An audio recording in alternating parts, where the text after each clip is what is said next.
warahmatullahi wabarakatuh.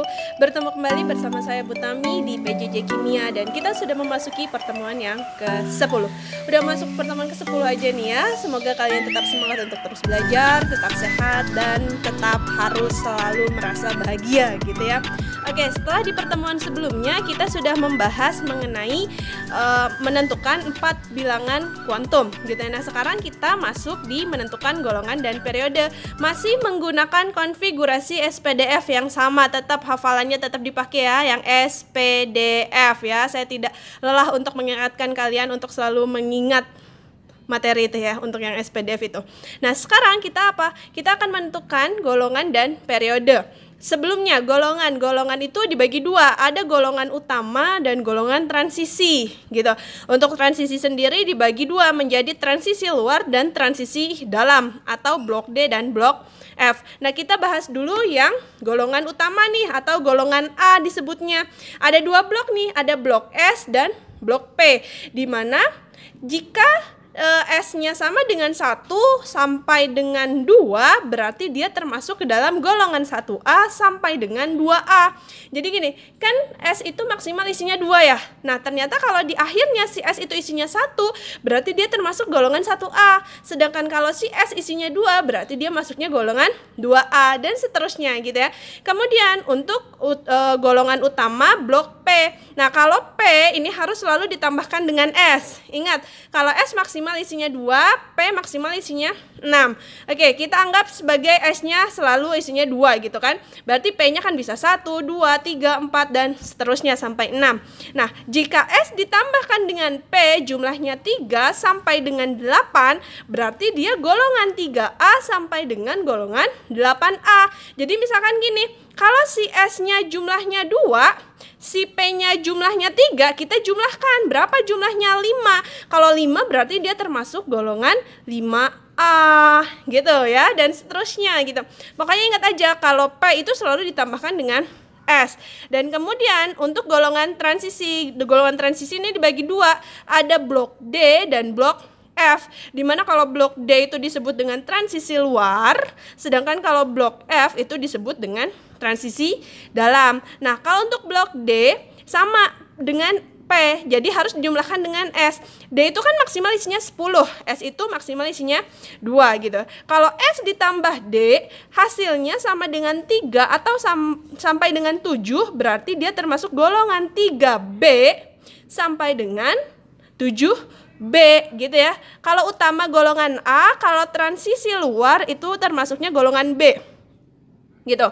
Nah, kemudian kalau S ditambah D hasilnya sama dengan 8 sampai dengan 10, berarti dia termasuk golongan 8B. Mau hasilnya 8, mau hasilnya 9, mau hasilnya 10, dia termasuk golongan 8B. Dan yang ketiga adalah S ditambah D sama dengan 11 sampai dengan 12, berarti termasuk golongan 1B sampai dengan 2B. Jadi kalau jumlahnya 11 berarti golongan 1B, kalau jumlahnya 12 berarti golongan 2B. Misalkan gini, S-nya itu kan selalu 2, D-nya misalkan 8.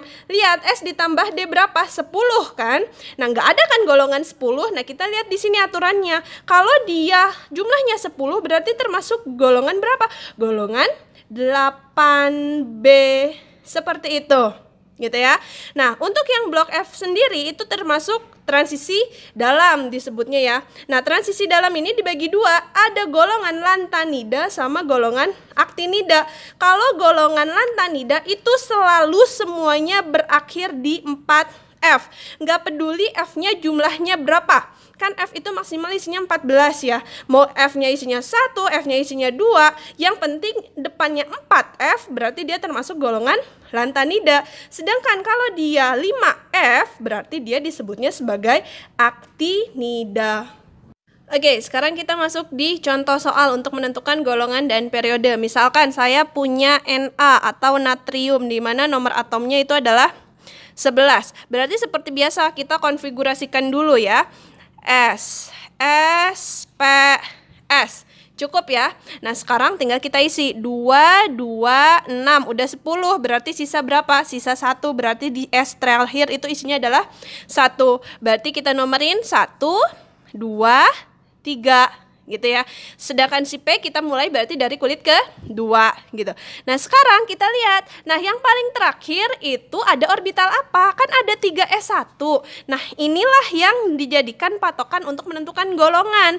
Berarti golongannya dia termasuk golongan apa nih? Dia berakhir di S, berarti golongan utama atau golongan transisi. Ingat kalau golongan utama itu berakhirnya di S atau berakhir di P. Kalau transisi berakhir di D dan di F. Berarti dia termasuk ke dalam golongan utama. Nah, blok apa? Blok S. Karena apa? Berakhirnya di S gitu. Nah, S-nya ini di atasnya angka berapa? Angka 1. Berarti termasuk golongan 1A gitu karena dia utama. Nah, kemudian periodenya, periode itu diambil kulit depan, nih angka yang di depan yang paling besar angkanya berapa? Angka 3.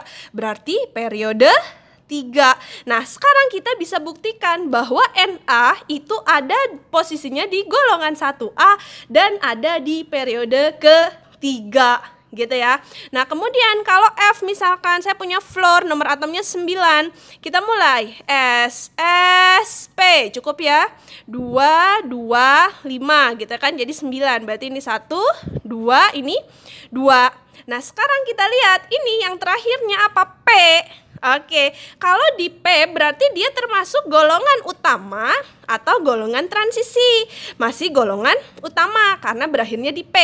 Nah ya, ini berarti masih utama, berarti masih golongan A gitu kan. Nah ingat kalau P itu dijumlahkan dengan S. Nah yang dijumlahkan itu yang di atasnya. Berarti P-nya di sini 5, S-nya di sini 2. Berarti 2 ditambah 5 berapa? 7. Berarti termasuk golongan 7A.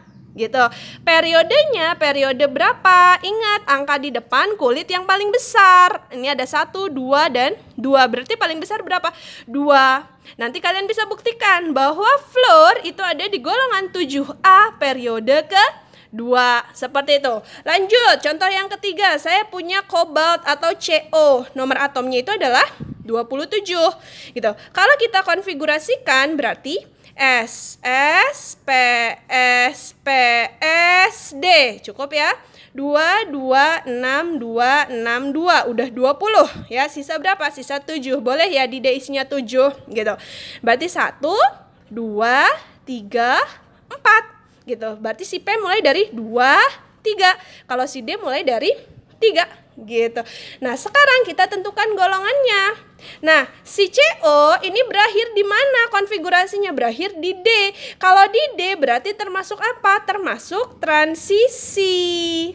Transisinya transisi dalam apa? Transisi luar. Transisi luar. Karena kalau transisi dalam itu berakhir di F, ya. Berarti kalau transisi luar itu adalah golongan B. Gitu. Nah sekarang tinggal kita jumlahkan D dan S gitu ya.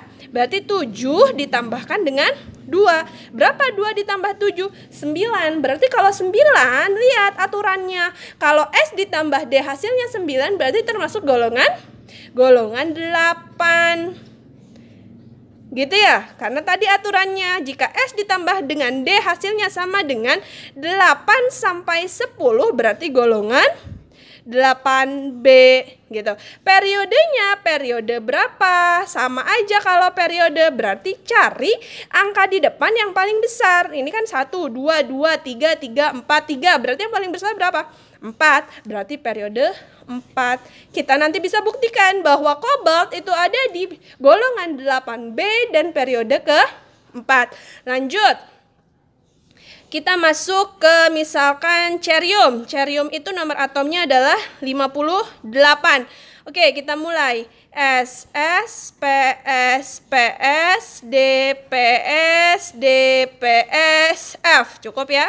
2, 2, 6, 2, 6, 2, 10, 6, 2, 10, 6, 2, berapa nih? 10, 20, 30, 40, 50, 56. 56 dia ada 58, berarti kurang berapa?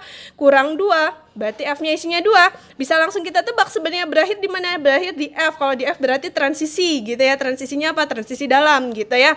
1, tapi ini harus dilengkapin dulu konfigurasinya. 1, 2, 3, 4, 5, 6. Kemudian si P 2, 3, 4, 5. Kemudian si D 3, 4. Si F dimulai dari ke-4 gitu.